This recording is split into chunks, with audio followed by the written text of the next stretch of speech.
Hello, everyone. Welcome to Shooting the Brass with Scooter from Scooter's Brass. Um, Sponsored by AJI Sporting Goods, which is what a sporting goods company should be, or a sporting goods store should be. That's their logo, or that's their comment on their website. So if you're in the East Valley, stop off. Even if you're in the West Valley, if you want to come out and look at some good deals, drive on out to Apache Junction. They are on the west of Signal Butte on Apache Trail on the north side of the street. You can't miss it. It's a big green and yellow sign that says AJI. So today, it's kind of funny because a friend of ours, she does her name's Kara, and she's also known as AZ Power Girl because she's a big cosplayer. Her and her husband do a lot of the Comic-Con shows, a lot of the conventions, and this, that, and the other. She has a podcast from 10 to 11 every day on her channel. And today they were talking about sexual predators, online scammers, and stuff like that. And the interesting thing is that our show today, we're going to be discussing situational and environmental awareness, which kind of also covers a little bit of that because of the fact that situational and environmental doesn't just mean in the real world. It can also be online. And we'll go over some examples on that. I thought about doing this show about this topic today because I think a lot of you probably saw this image, and I'm going to see if I can actually get it to pop up. This is the first time I've tried to share the screen, so bear with me. And let me see if I can get it to work. I think it's working. There we go. I saw this on one of the gun groups that I'm in. I think it was the Liberal Gun Club group. I'm a member of the Liberal Gun Club, so I see a lot of the posts there, and I try to interact when I can. This picture right here, let me see if I can make it bigger. I'm going to try so you can see it better. Okay, there you go. Now I'm a little tiny, and it's really big. Now, I'm not going to talk about the politics of Inside Antifa or anything like that. I'm specifically wanting to talk about what you see going on in the photo. Okay, so you have Yahoo number one with the skateboard over his head. You've got Mr. Wizard with the, this is an advertisement for Mossberg's Shockwave shotguns.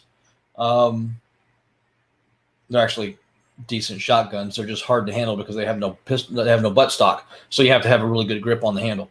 But anyway, and then you see the two women that are scared behind the man with the gun. And you see the other one coming from behind with a crowbar or something like this.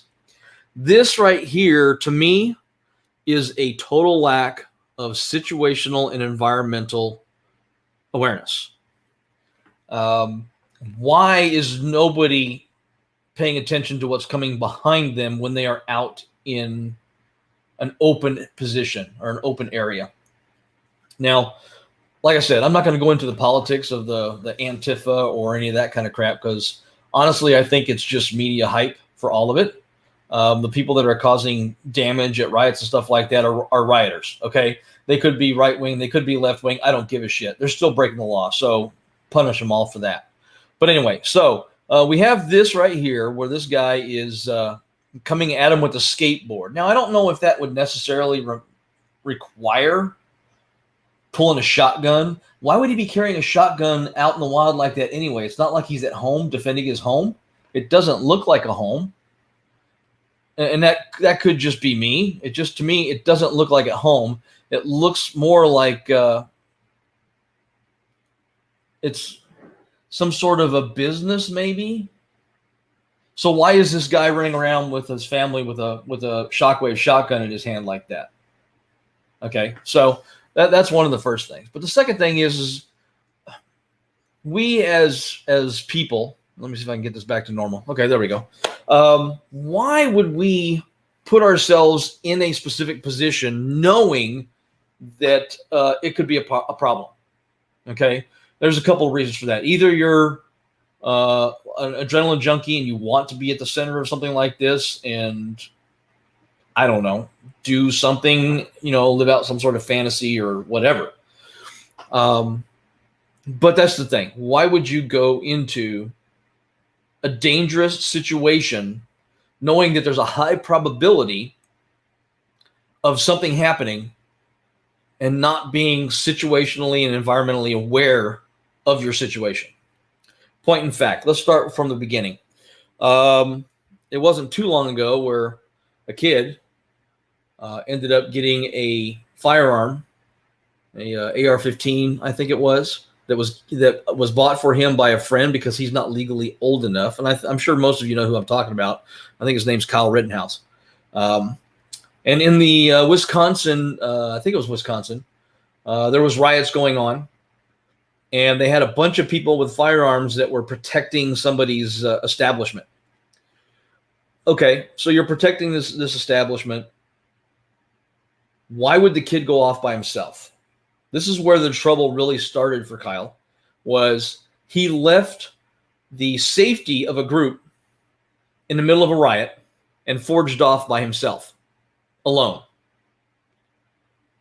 I'm not going to go into the politics of whether he was defending himself or whether, that whole thing is not my concern. My concern is, why would this kid with a gun, who obviously didn't have a whole lot of training in situational awareness and paying attention, why would he wander off by himself into what could be potentially hazardous protest for him because he's carrying a firearm and not think about what he just did?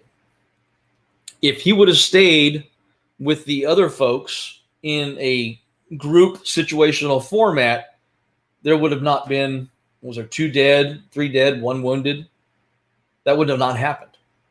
So he was not situationally aware of his environment, and he was not environmentally aware of his situation, believe it or not.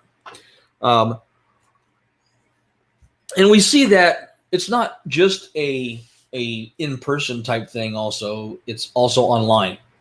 Like my friend Kara, she was on her show today and they were talking about sexual predators. There are a lot of people online that are scammers and predators, and they're taking advantage of people online, which could lead to situations in real life. Sexual predators that are convincing younger girls to meet up with them because they say that they're 15 or they say that they're 16, and then they end up meeting up somebody. They get sexually assaulted and or kidnapped, raped, sold into sex slavery, because we're not teaching as adults our children about situational and environmental I just lost the word. Situational awareness. There we go. Thank you. Thank you from the peanut gallery. We have to teach our kids how to be aware. Now, if you go back to the picture that I was showing, obviously the only one that is aware is the guy with the shotgun, but when you're in a position where you're having to defend your life or whatnot with a firearm, and I kind of see this also like when I'm competing, because when I start competing, my vision narrows. Okay, it's called tunnel vision. And it happens in a lot of different instances: when you're under stress, when you're focused, when there's some sort of imminent threat or danger or something like that. The adrenaline starts kicking and your tunnel vision squeezes in to focus on what's in front of you. Okay. Now, obviously, the 2 ladies behind the guy with the shotgun were also tunnel visioned into what he was doing and not being aware of what possibly was happening around them. We have to start teaching people to be aware. Okay. We can't have people wandering around aimlessly and just not knowing what they're doing. Okay. My wife and I work at a company in Phoenix, and the area that our facility is in is not the greatest part of town. Okay. Unfortunately, they have a no firearm policy at work, because if they didn't, I would be carrying at work every day. Because we have a lot of homeless, we have a lot of sex workers wandering around. We have a lot of drug users wandering around our area, wandering up and down the street, coming into our facility's parking lot, looking at the cars, trying to find junk. If they see something that they can grab and go, they do. People need to be more situationally and environmentally aware of what's going on. So I'm constantly paying attention to what my surroundings are, where possible threats could come from, what those possible threats might entail. In this case, a druggie looking for money because they want another hit, sex workers trying to make a John, any of that kind of stuff. So I'm constantly looking at our parking lot, our facility, and as part of my job, I am the primary emergency coordinator for the facility. So I have to think of it not just for myself, but for everybody that works in the facility, how to keep us safe. How do we keep a druggie that's on something and potentially dangerous from getting into the facility, or a shooter? That's actually part of our emergency response plan now, as an active shooter. So I've got to run active shooter drills. So spending the time to think of situational awareness is very important. And everybody needs to be taught how to do that. Not from a fear factor, but from a safety factor. Okay. We don't want to scare people. Oh my God, if you go into this area, you're going to die, or you're going to get killed. You're going to get kidnapped and raped and all this other stuff. That's not what I'm saying. What I'm saying is always be aware of what's going on around you. Don't focus on one target, for lack of a better term, especially if you're in a group. Okay. And that's one of the things that they were talking about on their show. For example, Kara was talking about how she was coming home. She was walking alone, and some guy started following her. Turns out it was somebody that she met at one of the Comic-Cons and was a decent guy. But why would you, at night, in the dark, be following a single woman when she's walking away or when she's walking somewhere? The other side of that is if you can, don't be outside walking around in dark areas by yourself, because you'd never know who's hiding around the corner that could be following you. So environmental and situational awareness. It's sad that we have to actually focus on this kind of thing because of the fact that, in this day and age, there are a lot of predators out there. Sexual predators, druggies, scammers, people that are going to try to rip you off and go, muggers, all that kind of stuff. And the people that get taken by those people are people that the predator themselves don't feel are paying attention to their surroundings or are oblivious. It's one of those things, like I don't ever recommend women going to a bar by themselves. Okay. Always go with a group of friends. If you're going to go to a bar or a dance club, always go with a group of friends, and always stay with your group of friends. Okay. Don't leave your group of friends and then go sit with a guy off someplace else, because you never know what he's going to slip into your drink. And it happens all the time. Okay. A little bit of, daisy pill in your drink while you're off to the bathroom. You come back, you swig that sucker down, and now you're passed out. They're dragging you outside, and that's the only way they can get laid. It's pretty fucking pathetic if you ask me, but it happens. When you go places that you're unfamiliar with, always check the place out. Like, for example, before I get out of the car, and my wife does the same thing. Before she gets out of the car, she looks around the car. She looks through all the windows, make sure there's nobody around the vehicle that's going to come sneak up on her or me. And that's just a good habit to be in. Not to be paranoid, but to just make sure that you're going to be safe getting out of your vehicle. How do you know that you're fixing to step out of your vehicle and there's an empty parking spot next to you and somebody's not going to pull in and hit you in your door? You don't, unless you're paying attention, right? Because that almost happened to me at the store the other day. I got in, I was in there, I was looking around and everything. I started to open my door. I saw the car come and I closed the door because the person in the car wasn't paying attention, that's for sure. So situational awareness, it's a good thing to teach your kids. It's a good thing to practice yourself, especially in this day and age where there are so many people out there trying to scam and or be a predator for so many different things. For example, I go on to TikTok and I get these people that start following me. And normally, and I've gotten better at it, I just click follow and yada, yada, yada, because I've tried to get my follower base up, etc. And sure enough, there's going to be one or two in there would say, they pop in, they say, hi, my name is blah, blah, blah. It's usually a girl. I don't normally use TikTok a lot, but if you want to message me, I'm interested in men over 24. Please message me at WhatsApp, blah, blah, blah.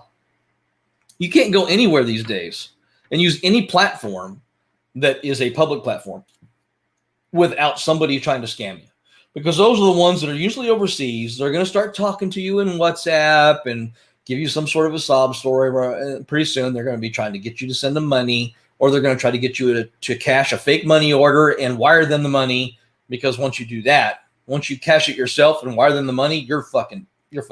Okay, just let's be honest. You're pretty much hosed. And that's one of the things. Be aware. Don't fall for this kind of crap, because it really can mess you up. It can cause you problems in life or online. Sorry, I forgot to put my little banner up that says you're going to hear cuss words, because that's just the way I roll. Sometimes they slip out. And that's one of the reasons why I started doing my competitive shooting, is because when I'm shooting and when I'm on a stage, there are multiple targets. So it helps, practicing with multiple targets on the stage helps break the tunnel vision to keep you from being zoned in so much that you're completely unaware of what's going on around you. Not only does it keep you focused on what's in front of you and what your possible danger zones are, it also helps you train to remember what's behind you. That if you turn around, you may point your gun at somebody that's a bystander. And remember, that's one of the rules. Never point your gun at something you're not prepared to kill. I see people get disqualified all the time for breaking the 180, where they turn around and they point their gun. We did the IDARM 2 weeks ago. No, last weekend. Okay.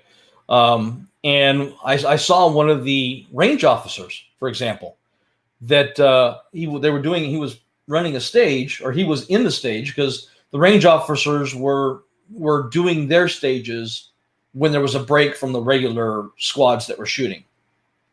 And there's this one stage where you start in the center, you shoot, then you come back towards the audience, I guess you'd say, the observers, and then shoot from there, and then you run forward again.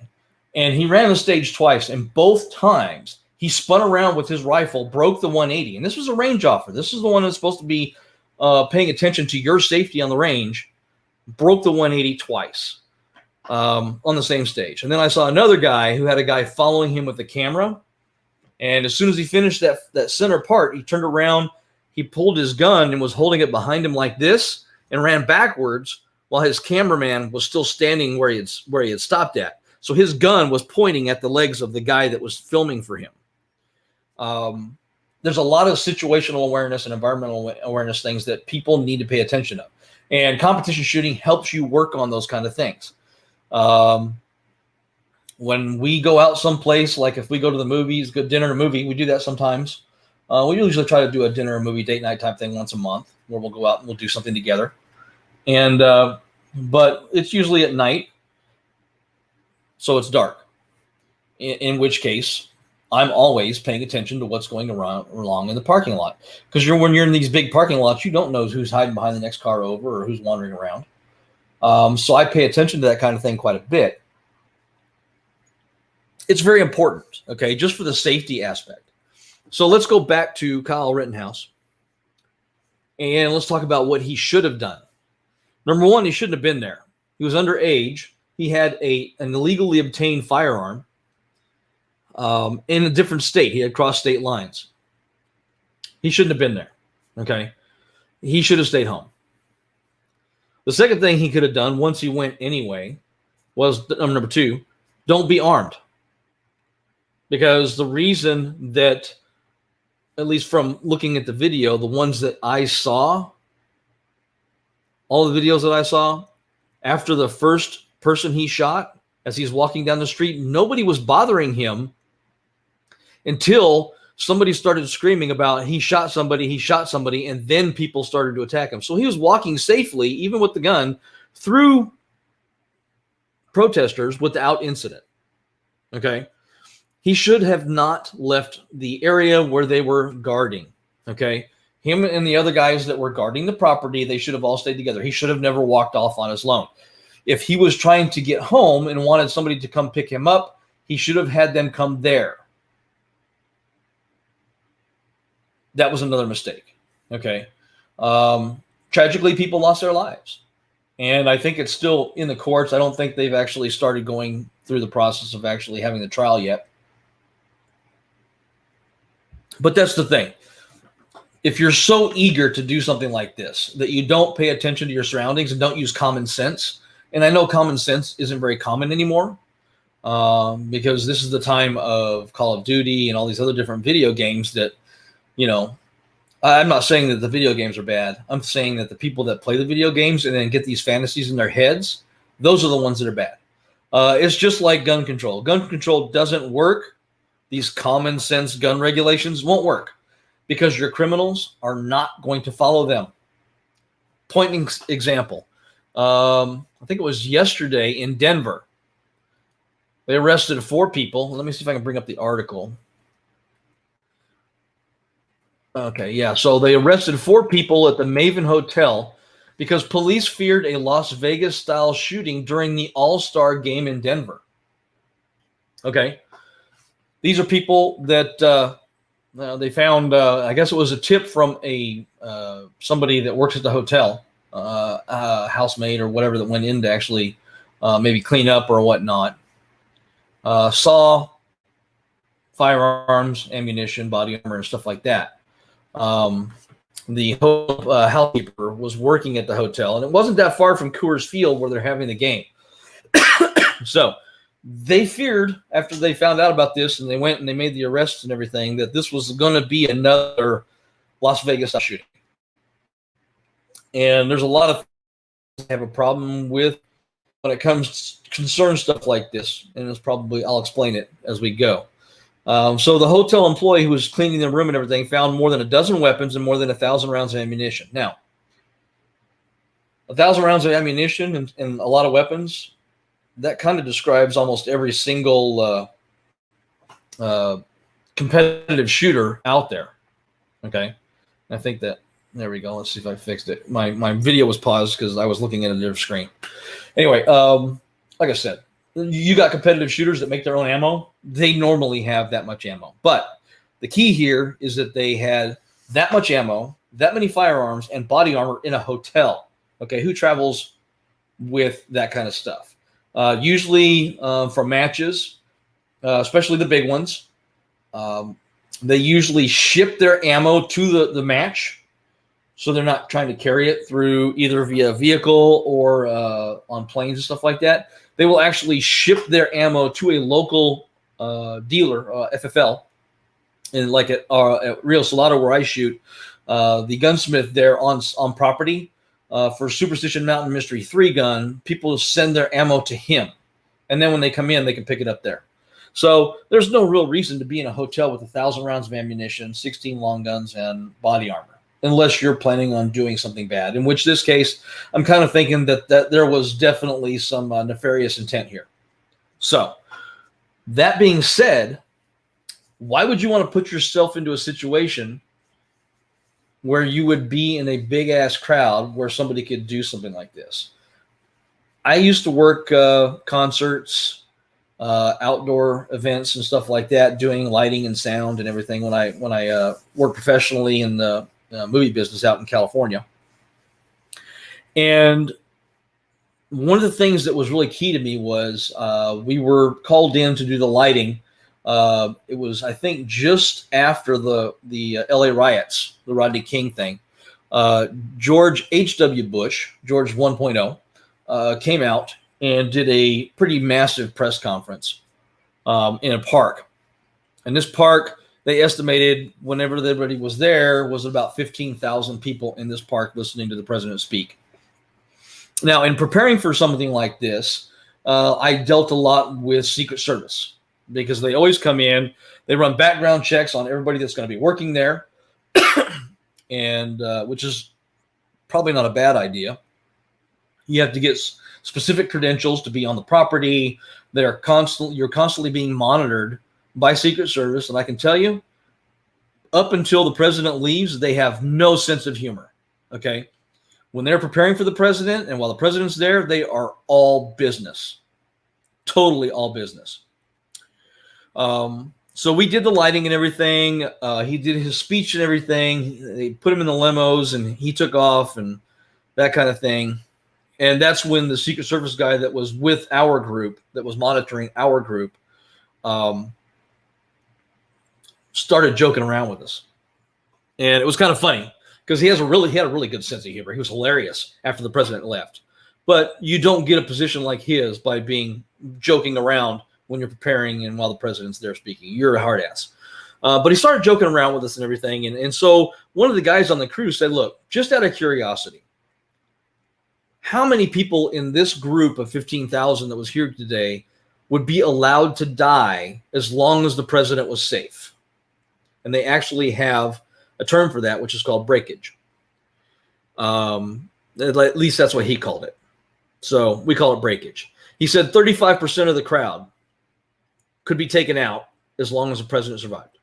35% of 15,000 people. Okay. And that made me always think from that point on, do I ever actually want to be in that big of a crowd again? Because it kind of scares the hell out of you when you think about it, that the president could be speaking, you're sitting there, you're listening, you're clapping or booing or whatever the hell you're doing. Somebody comes in and starts shooting with a high capacity, firearm to where they're not having to reload. When you're shooting into a crowd of 15,000 or 20,000, like in Las Vegas, you're shooting into a crowd, you don't have to aim. You just have to unload as fast as you can into that group, and you're going to actually take people out. Okay. Had the guy in Las Vegas been an actual really good shooter from a distance, like a good long shot, there would have been a lot more people dead, which is kind of sad. I mean, I understand we've got loonies out there that have guns, but gun control laws are not going to fix that, okay? Because the gun control laws are not what the criminals, the people that are doing nefarious things, are going to pay attention to. Point in fact, we have a guy at work, and I'm going to call his name. I'm going to call him Ronnie. That's not his real name, but that's what I'm going to call him anyway because of the situation. He, I guess his sister or somebody in the family had gotten in with a guy that was quite questionable character. And after a few months, I guess he was abusive and this, that, and the other. So she reached out to the family to have them come and grab all her stuff and get her out of there as quickly as possible. The guy came home in the middle of it. So there was 7 people there trying to get all of her stuff out of the house when he came home. He had a gun. Now, he held 7 people hostage and shot 4 of them. None of them died. No, it was all leg shots. It sucks to be shot, I'm sure, but everybody survived. But here's the thing. This guy's a felon. How did he get his gun? Surely a felon like him would have gone through a background check, right? Yeah, wrong. He probably got it off the street. He probably knows a guy that knows another guy that sells guns out of the back of his car. Okay. There's no way to stop that. So you go right ahead and talk about how we need better background checks and all this other stuff, and we need to limit high capacity magazines, this, that, and the other. It's not going to work. There's already so many high capacity magazines out there that if you really want to get a hold of one and use one, you're going to be able to. Illegally, but still, you're going to be able to. What was the last shooting? They had the shooting we've talked about before, San Jose, at the transportation center in San Jose. He didn't use one of those big scary rifles, did he? With the high capacity magazines. No, he used a handgun. And he killed, 6, 7 people? People need to take into context exactly what the real issue is. The real issue isn't the scary gun. Okay? Blaming an AR-15 for a mass shooting is like blaming a car or a type of alcohol for a drunk driver running somebody over. I mean, it literally is that simple. That's one of the better analogies I find, is that, blaming a person for using an AR-15 to shoot somebody is the same as blaming the knife when a guy stabs someone, or blaming a penis when he rapes somebody. I mean, it's that simple. You got to look at the person, not the tool, because the tool is an inanimate object. Okay, there's no such thing as an assault rifle unless you assault someone with it. Assault is not a thing; it's an action. People don't understand that because the media doesn't want you to understand that. They want you to believe that the AR-15 is an assault rifle. And we see this all the time with anti-gunners that say AR stands for assault rifle. No. As we've mentioned in the past, AR is the original name for the Armalite rifle Model 15. Armalite rifle, not assault rifle. But the media grabbed a hold of the AR assault rifle idea a long time ago and have pushed and pushed and pushed and pushed to where now everybody thinks that AR means assault rifle. We have to be smarter as people, okay? The amount of mass shootings in our country are such a minuscule amount of gun owners compared to how many we have.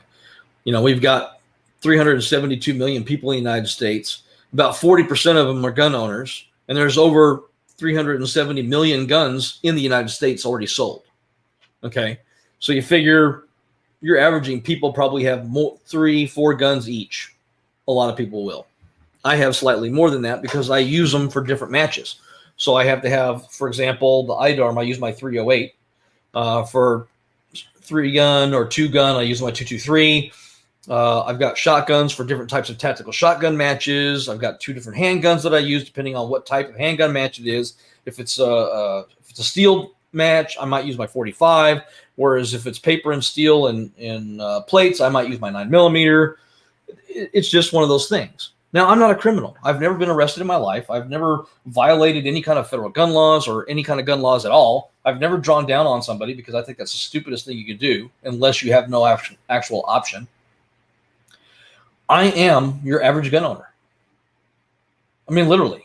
The only thing that makes me different than the average gun owner is that I've been training and preparing and competing for 3 years now to where I'm not going to have to hesitate to draw my gun if I have to because it's now muscle memory. Most of your gun owners, your average gun owner spends 1 or 2 days a month going and shooting at paper targets at a range. That's not training, folks. It may teach you control of your firearm at a static target, at a pistol bench, where you're not having to move, where you're not having to change targets. It may teach you accuracy, but it won't teach you multiple target acquisition. It won't teach you moving and reloading at the same time or moving and shooting at the same time. It won't teach you any of that kind of stuff. So you guys need to be more prepared, and that's why I recommend that people compete. Now, in IDARM last week, we actually had a whole bunch of new shooters to the match, which is great. Some of the experienced shooters took them under their wings, tried to help them out. We had one guy, and I don't know if it was his first match ever or what. He kind of reminds me of, what's the guy from, what is the name of that damn show? I can't think of the name of the show. The guy's a propane dealer. He's got a son named Bobby. King of the Hill. Is that what it is? King of the Hill? Anyway, the guy that you could never understand, he kind of reminded me of him. The one that just sits there and talks, baby, and you can't hardly understand what he says. This is what this guy reminded me of. He looked like him. So the guy is up next to shoot, and one of the things that a lot of the competitions is that the people are responsible for resetting the stage. So the range officers we don't go down range and tape up the target, stuff like that. We're doing the scoring and the timing and everything while they go and reset the stage for the next shooter. So we've got 4 or 5 people down range, taping the targets, coming back, and here we got this guy standing out there with his rifle up, pointed at those folks to get a sight picture on the targets. Okay. He was a new guy. They gave him leeway. I would have tossed his ass off the range. But that's me. It wasn't my match. I wasn't in charge. I did talk to the range officer about it afterwards because it could have been bad. If he would have had a magazine in, he could have killed somebody. Just because he was they let you take a sight picture when you get up and they say make ready. That's the whole thing. When you get up there to make ready, that's when you check your sight picture, you check your scope, you check your optics, you load your magazine, you make sure it's in, you make sure it's seated, you make sure the round is chambered when necessary. Okay? That's the way that's supposed to work. But yeah, people like that usually get disqualified. I've seen people, I saw one guy, I think it was, was it IDARM? No, it was the Excommunicado match last year, February of last year. We were on stage 1, and you had to transition from shotgun to pistol. So he did his shotgun thing. Well, first you start off with a long gun because they have one target with a stage rifle, some guy's rifle that's tuned for distance. You had a 504-yard target. You get one shot at it. If you hit it with the one shot, you get 15 seconds off your time. I was able to hit the target. I was so thrilled. I was proud. The video's on YouTube. You can find it. But so this guy got up there. He did his one shot. Then he did his slugs on the shotgun stage, part of the stage. Dumped his shotgun, pulled his handgun, and started shooting. He got a jam. He racked it and got it up there, and it clicked. And so he didn't think that he had gotten a chamber in there. So he reached up and grabbed the front of his gun to rack it again and pulled the trigger at the same time.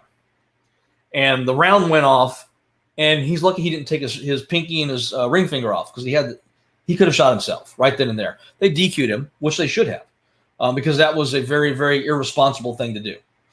That's why I have a charging handle on my gun. Whenever I have to charge my handgun, my hand never goes to the front of the gun. It goes to the charging handle on the side at the back, and I just ratchet. I don't have to get my fingers over the port, the ejection port, or over in the front. Boom, done. That's one of those common sense things. I saw a guy at Excommunicado get disqualified because we had one stage, I think it was stage 4. You had to shoot, you had 7 rounds in your pistol, so you got to shoot your 7 rounds. You dump your pistol in the pistol box. Then you run to the next area with your rifle slung. Now, if you lose control of your rifle or your firearm, you get disqualified. And that's what happened. The guy did not bring a sling, and so he borrowed somebody else's sling that he had never used before, had his rifle. He was running. His rifle dropped off his back because it was loaded. He got disqualified. And then we had a third person on our squad get disqualified on stage 6 because you started off with your rifle, then you switched to handgun, which you had in your holster, and then you dump your holster and you get your shotgun out of the barrel and you finish the shotgun targets down the bottom of the hill. So he fired, did all this the distance stuff with his rifle, dumped the rifle, got his handgun out, did the handgun stuff, dumped his handgun, reached into the barrel, clicked off the safety while it was in the drum, and fired it as he was pulling it out and blew a hole through the bottom of the drum. Disqualified. So at that match, we started with a squad of 7 and ended with a squad of 4 because 3 of our members got disqualified in one match. Superstition Mountain, the first year I was in it, they had 28 people disqualified during the match. Now, that's a big match, which has between 3 and 450 members or competitors. So 28, and most of the 28 that were disqualified were for doing stuff like breaking the 180 or accidental discharge. I myself have been disqualified at Superstition Mountain last year. In 2020, I got disqualified because I had an accidental discharge when I was changing magazines on my shotgun from slugs to birdshot. My middle finger got caught into the actual trigger guard and pulled the trigger while I still had a slug in the round. It was fired safely downrange into the berm, so it wasn't a hazard, but it was still considered an accidental discharge. I definitely didn't mean it, and the RO could tell that I didn't mean it because I was totally surprised, and the slide took out part of my finger, so I was bleeding a little bit. So these things happen. So if you really want to learn how to be situationally and environmentally aware, these are some things I would suggest you doing. As a family, I mean, work on it with your family, work on it with your friends, just basic stuff that will help you get a better understanding and better awareness of where you are and what you're doing. First off, just look around. Look around and notice things. Don't just, quickly look through things, but look at things from a safety aspect. Okay, when I'm getting out of the car, what possible safety issues might I encounter? Okay, I'm going into the grocery store. What kind of safety issues? The first thing that comes to mind is somebody not paying attention and hitting you with their car. I've seen that happen, where somebody almost got hit by a car because the driver was paying more attention, looking for a place to put their car than they were the people walking down the aisle. Okay, it's a parking lot. You're supposed to brake for pedestrians or whatever. So look around. Yesterday when I was at the grocery store, I'm coming out, I get my stuff in my groceries. There's this lady sitting behind my car in her car because she wants the close parking spot. So she's blocking the entire aisle, just waiting on this parking spot while talking on the phone, not paying attention to anything around her. So I'm like, all right. So I start backing up. And I back up. I've got a backup camera so I can see how close I'm getting to her car. And I got to about a foot from her door when she all of a sudden saw me and was like, oh my God. You could see her. I looked in the mirror and she was like, ah, and she backed out of the way so that I could finish getting out. So I pull out and I start to go. And what's she doing now? She's sitting on her phone again, waiting for this parking spot.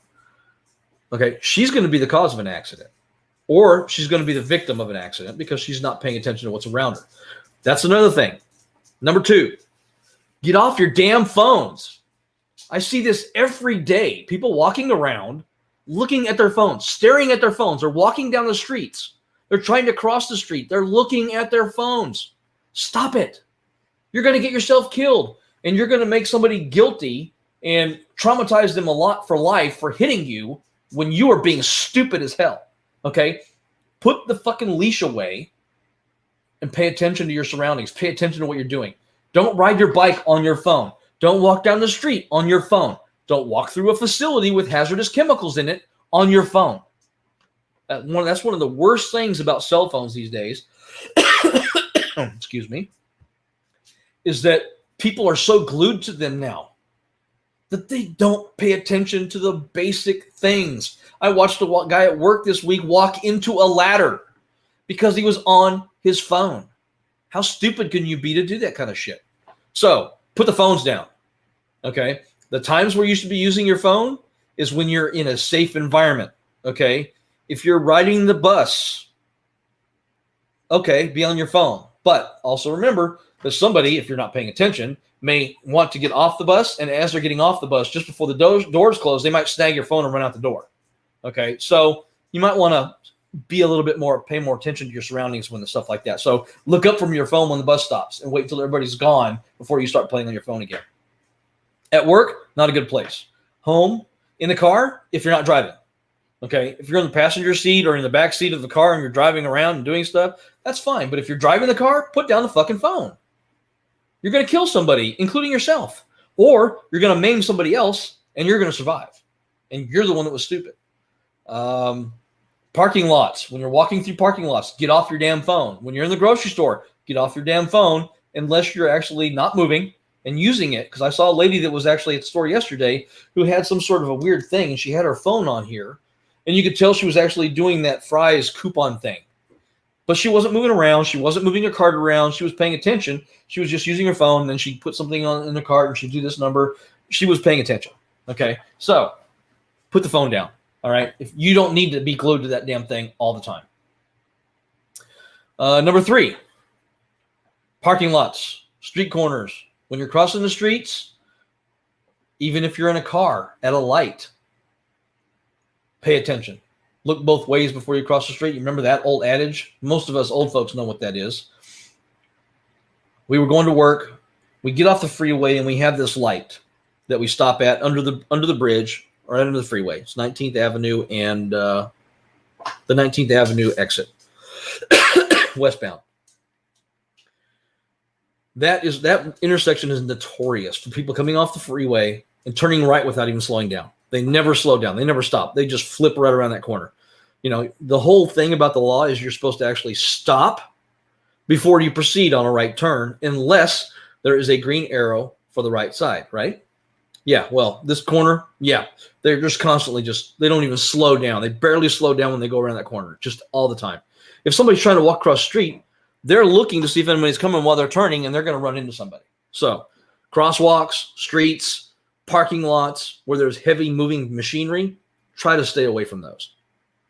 Or, here's an idea, get off your phone while you're walking through them. Pay attention. There's moving vehicles around here. They will run you over if they're not paying attention. Let's see. Number 4. What would number 4 be? Get your entire family involved in the idea. Turn it into a game. Okay? If you have kids, we used to play stuff like Slug Bug, Padiddle. For those of you who don't know what that is, it means there's a car with a headlight missing. Pinch Poke, You Owe Me a Coke. I mean, all these little games that made you situationally aware. Okay? Looking in traffic, trying to find a certain type of car or a certain color of car makes you more aware. So do that with your kids. Do that with your family. When you're driving around as a family, let's say you're going to the drive-in or whatnot. So you're driving, you're on the road. Get your kids, say, okay, we're gonna play a game, and whoever wins the game, when we get to the drive-in, they get an extra candy bar, extra Coke, or something like that, just to make it fun. And then have them look for a couple of different things: potential hazards, possible exits. Because, like, for example, if you're in a movie theater and somebody yells fire, you better know how to get the fuck out of there, because there's only 2 or 3 exits, and you have to go through a mound of people to get to them. So possible exits, possible hazards, that kind of thing. And say, okay, whoever finds the most hazards and most hazards wins this, make it fun. But get your children to start being more aware of their surroundings. It's very important, especially this time period. Because right now we have, during the COVID thing with the pandemic, you've got a lot of people that were laid off. You got a lot of people that were quarantined, and being quarantined for a long period of time can kind of get you to the point where you get really frustrated and you may act out in some way that may be hazardous to yourself or somebody else. So that would be what I would like to leave on. Make sure that when you're, in your everyday life, you're paying attention to your outside, what's going on around you. Because a little bit of taking the time to pay attention to what is going on around you can save your life, can save you or your family from injury or death, can save your kids from becoming victims of online predators, could keep your family from being victims to real life predators, people that are out there on the streets, drug dealers, sex workers, any of that kind of stuff. It's very important that we teach our kids that. I think that's pretty much all I really wanted to talk about tonight. If you have any ideas for upcoming episodes, if you want to be on the show, then please feel free to send me a message on Facebook. I've got my Facebook page called Scooter's Brass. Scooter's Brass is also on YouTube and on Twitch, which is where this is being streamed to. And just send me a message if you have an idea of something that you want me to talk about, or if you want to be on the show. I don't care who you are and what your political background is to be on the show. All I ask is that you be respectful.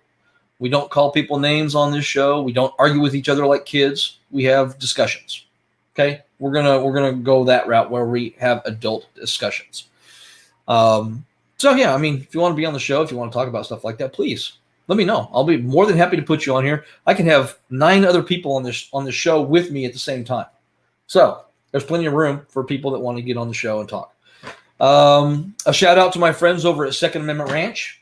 They do a podcast. I think it starts at 2 today. It's either 2 or 3 o'clock. I can't remember. They're in a different part of the United States, so their time frame or their time zone's different, and I never can remember, because here in Arizona we don't change times. We stay the same time all year long. We don't go to daylight savings versus anything like that. So I'll leave it with that. Next week, I'm hoping to have with me on the show, and it hasn't been confirmed, but her name is Marissa Hamilton. She is a friend of mine who was big into the Second Amendment as much as I am. She's on the opposite side of the political spectrum, but we both understand that the Second Amendment is not a political partisan type issue. It's an American issue. I believe she ran for governor in 2016, I think, maybe. And I think she ran for Phoenix City Council in 2020, and she ran for the Arizona legislature in 2014, I think. But she's going to be on the show. She's got a kind of a bit different view, and she would have been great to have on here too today, because I know that she's a victim of domestic abuse, which makes her story and her understanding of the Second Amendment even more important in my eyes. Hopefully she'll be on the show with me next week. If not, then I'm not sure exactly who's going to be on the show. I'll try to come up with some sort of topic for next week so that we have something interesting to talk about. So thanks for listening in today. I really appreciate it. I hope you enjoyed the show. If you do, please make sure you subscribe to one of my sections or all of my channels. Make sure you share it to your friends so that other people can watch and hopefully learn something. And that's it. So have a great weekend. Have a very safe week. Be aware. Get out there and be aware of things, and you'll do good.